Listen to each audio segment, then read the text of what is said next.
Hi everyone, I'm Dr. Tam and this is Dr. M. We're two of the Henry Ford Sports Medicine Fellows. Today we're going to talk about a comprehensive exam for the knee joint. So before any start of an exam, you first want to watch the patient and see how they walk and analyze their gait. See if there's anything wrong, see if there's any bruising or swelling, and see if there's any angle changes within the knee joint itself too. Okay, so the first thing you want to do is have the patient seated at the bed, and first we'll check if everything is neurovascularly intact. So we'll just do on one side for now. You want to check reflexes and check for pulses as well. And then also for comparison, you should do both sides, the affected and the non-affected side, and see if there are any differences. Now we'll move on to palpation. We'll start at the top, along the quad tendon, down to the superior pole of the patella, along the body of the patella, down to the inferior pole, along the patellar tendon, and then to the tibial tubercle. I'll come back up and then go medially along the medial joint line to the medial collateral ligament, and then down the pons anserine tendons. Moving laterally now, we'll go along the lateral joint line, LCL, fibular head, and Gerdy's tubercle. As a reminder, you want to also palpate the posterior knee. This includes the medial hamstring tendon, the biceps femoris tendon, the gastrocnemius tendon, and the popliteal fossa. Next, you want to assess the strength with resisted extension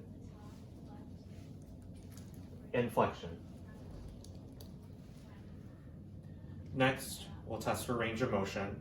Generally, I like to lift the leg to see if there's any hyperextension, and then flex to measure the degree of ankles. Next, we'll look for an effusion. What I'll do is a milking technique, gathering the fluid into the knee joint, and then feeling for any swelling.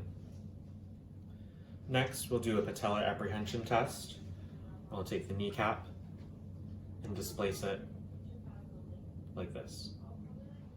Next, we'll do the patella grind test, where I'll place my hand and cup it along the superior patella and have the patient activate her quad muscles slowly. Next, we'll do the McMurray's test. Grab the leg and have the patient flex. With my one hand, I'll flex the knee and circumduct and extend.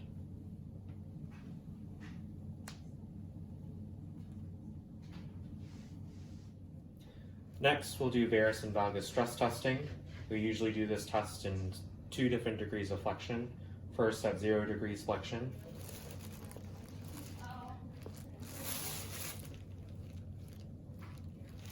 Then we'll take the leg and go 20 to 30 degrees flexion. Here, we take the ACL and PCL out of the picture to get a better assessment of the collateral ligaments. Here's another way to do valgus and varus stress testing at 20 to 30 degrees of flexion.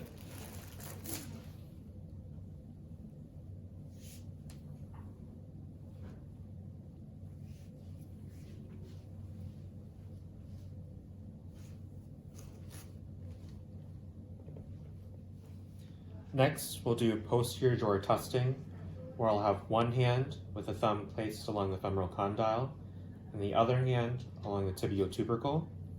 I'll place a posterior force to assess for any translation.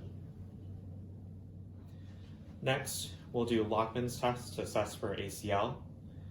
I'll have the patient be 20 to 30 degrees flexed and assess for firm endpoint and translation.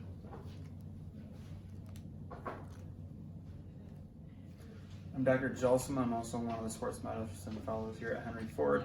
I'll be showing you another test that you can use to assess the integrity of the ACL. It is called the lever test. And what you want to do is, with the patient in the supine position, leg in full extension, you want to make a fist with your non-dominant hand, or should I say whatever hand's distal to the patient's knee. Put it about 1/3 of the way down the lower leg. Take your right hand, put it on the quads, and you're going to push down towards the table on the quads. And what you should be looking for is to see if that heel comes off the table. As you can see, Dr. M's heel comes off the table nicely. Tells me that her ACL is intact.